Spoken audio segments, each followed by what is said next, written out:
Je m'appelle Georges Seret. Je suis né en 1921, donc je ne suis pas un tout jeune. Et je suis Kiyoshi, huitième dan en Aiki Jiu-Jitsu et jusqu'au septième dan dans de nombreuses autres disciplines. J'aimerais vous parler de ce que j'ai toujours aimé et adoré, c'est les arts martiaux en général.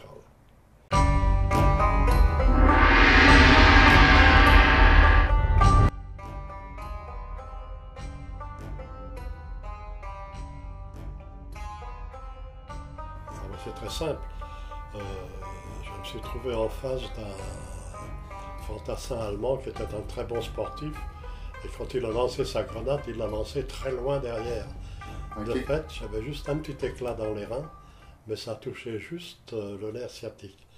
J'étais un joueur de water polo, j'avais espéré les Olympiques, et cette petite blessure m'a empêché d'aller dans l'eau. J'ai essayé un an ou deux, j'ai insisté, puis finalement, en 1949, j'ai décidé de changer, de faire autre chose.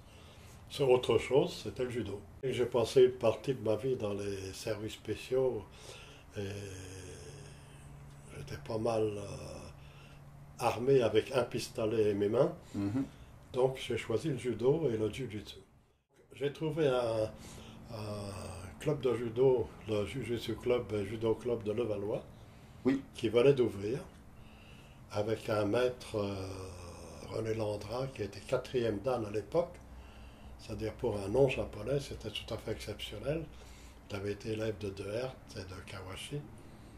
Et puis, c'est là que j'ai commencé. Quand j'ai passé mon premier dan, maître Landra nous a amenés au Collège des Ceintures Noires. Il nous a présenté à maître Kawashi. Kawashi, c'est la légende même. C'était le père du judo européen. C'est lui qui a introduit le judo. Il a commencé d'abord aux États-Unis, en Angleterre, puis finalement en France. France où il a trouvé son nid. Et lui-même a reçu jusqu'à son cinquième dan, en 1935, de Jigoro Kano directement.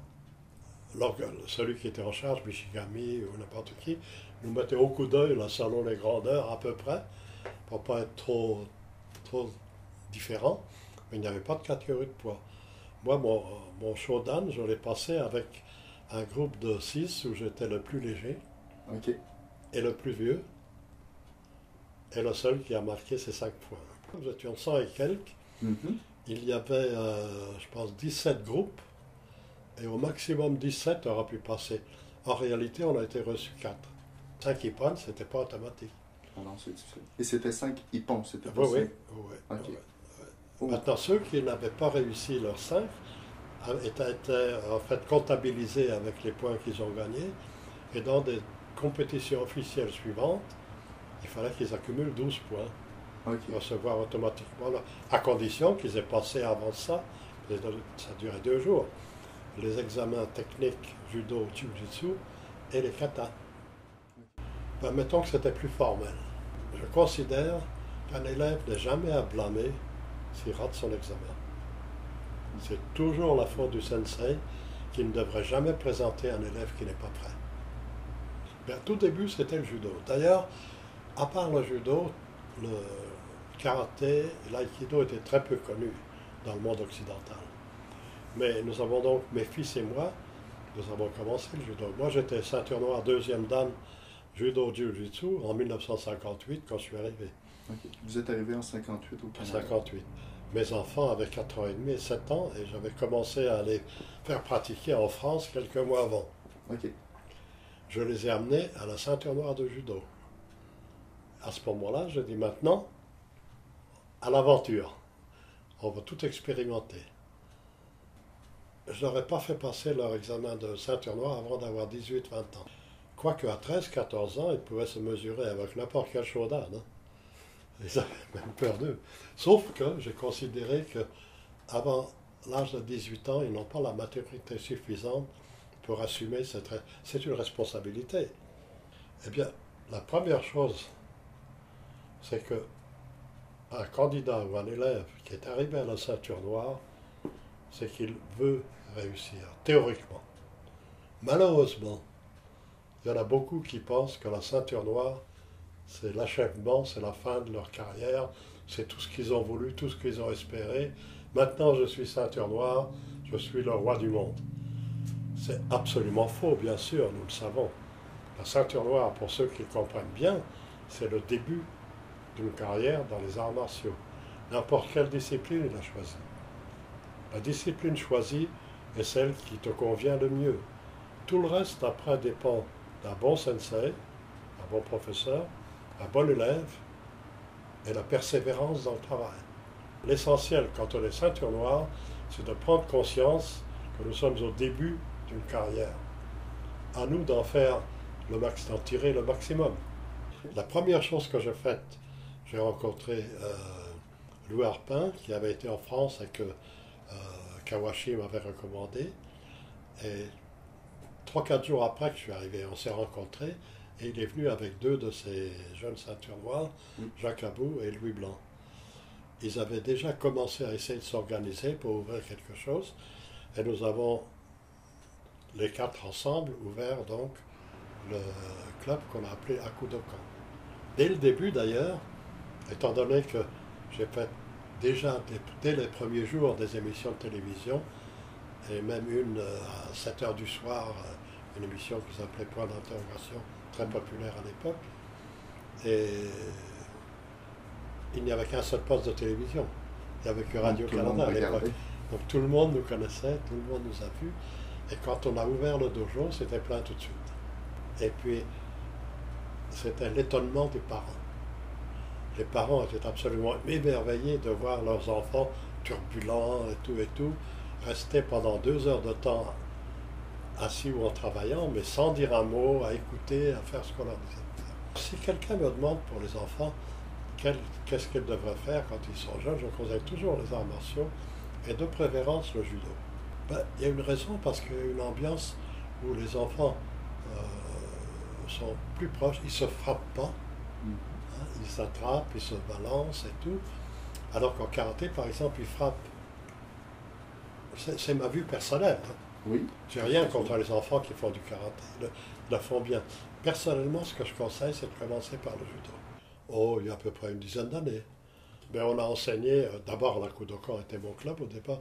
Raymond Damblon est arrivé, il était quand même 3e dan à l'époque, un très bon judoka, et nous lui avons fait cadeau du club. Nous ne l'avons pas vendu, nous lui avons fait cadeau du club. Okay. Et il s'en est très bien tiré, je ne regrette jamais de l'avoir fait. Donc nous nous sommes toujours entraînés là-bas, bien sûr, pendant des années quand même. Et puis, à un moment donné, on a décidé qu'on va se séparer.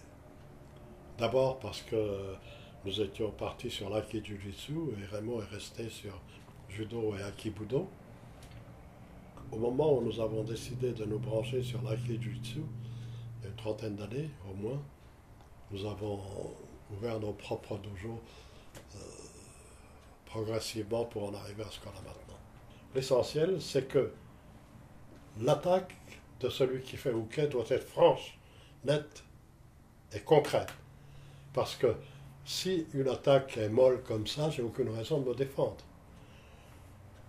De mon côté, si je fais tori, il faut que j'utilise le réflexe, quand je parle d'une technique qu'on apprend, le réflexe approprié à cette technique-là.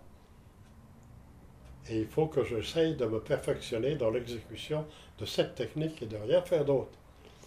J'essaye de le faire, j'ai manqué mon coup, j'arrête, je recommence.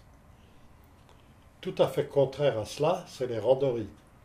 Là, nous utilisons toutes les techniques que nous connaissons, sans attendre, sans réfléchir. Tant qu'une technique est réfléchie, elle ne sera pas efficace. Parce que le temps de réflexion, l'adversaire va contrer. Je dois vous préciser déjà au départ que quand moi j'ai commencé à la base, nous étions considérés presque, quand j'étais en ceinture noire, j'étais presque considéré comme un extraterrestre. Hein? C'était les arts secrets, etc. Et aujourd'hui, c'est plus pareil. Aujourd'hui, c'est vraiment rentré dans les mœurs et les arts martiaux sont généralisés dans tous les pays du monde. Et contrairement à mon époque, où à part le judo, il n'y avait presque pas autre chose qu'un peu de karaté, un peu d'aïkido, aujourd'hui il y a 20-30 sortes d'arts martiaux, non seulement les arts martiaux d'origine japonaise, mais aussi d'origine chinoise, vietnamienne, thaïlandaise, etc. C'est donc la diversité qui est aujourd'hui différente de mon époque. Mais l'essence même des arts martiaux, c'est toujours la même chose. Pour moi, le plus important, c'est l'esprit général des arts martiaux. L'esprit chevaleresque, l'esprit combatif aussi, puisque j'ai toujours été un combattant. Pour moi, mon souvenir le plus beau, en tant que personne, c'est quand j'ai donné les ceintures noires à mes fils. Évidemment. C'était le cas quand ils étaient tout jeunes. C'est loin d'être le cas aujourd'hui. Ils sont au même niveau que moi. Je n'ai pas à leur apprendre quoi que ce soit. On se montre des choses, évidemment, comme tout le monde. As-tu pensé à ça? As-tu pensé à ça? Mais je n'ai absolument rien. D'ailleurs, de toute ma vie, je n'ai jamais eu à les pousser. Ils ont toujours continué à s'entraîner de leur propre gré. Mon but, premièrement, c'est de continuer le plus longtemps possible, de rester un exemple pour mes élèves et pour mon entourage, de contrôler ma vie en général et tout ce que je fais, et strictement dans les arts martiaux, de continuer à progresser. Quand j'avais des judokas en face de moi et qui disaient que moi je suis parfait, j'étais sûr de les battre. Même une ceinture blanche peut m'apprendre quelque chose des fois. Ça n'arrive pas souvent, mais ça peut arriver. Et mon but, c'est de me perfectionner. Que les gens aient un bon souvenir de moi. J'ai essayé d'avoir toujours une influence positive sur tout le monde. J'ai toujours évité de faire du mal à qui que ce soit. J'ai toujours essayé d'aider tout le monde. Et puis j'ai mes fils qui continuent. Je dirais, mais j'ai même mon petit-fils qui continue. Et puis non seulement dans les arts martiaux, mais dans mes affaires aussi. Je n'y pense pas. C'est quelque chose qui est inévitable. Je n'ai pas peur de la mort, je ne la provoque pas, mais j'en ai vu tellement, vous savez. Ça m'est arrivé d'en voir 3000 en 30 secondes. Alors la mort me laisse totalement indifférent. Ça me fait mal de voir quelqu'un partir. Ça me fait beaucoup de peine de voir mourir quelqu'un. À ma mort personnelle, je n'y pense pas.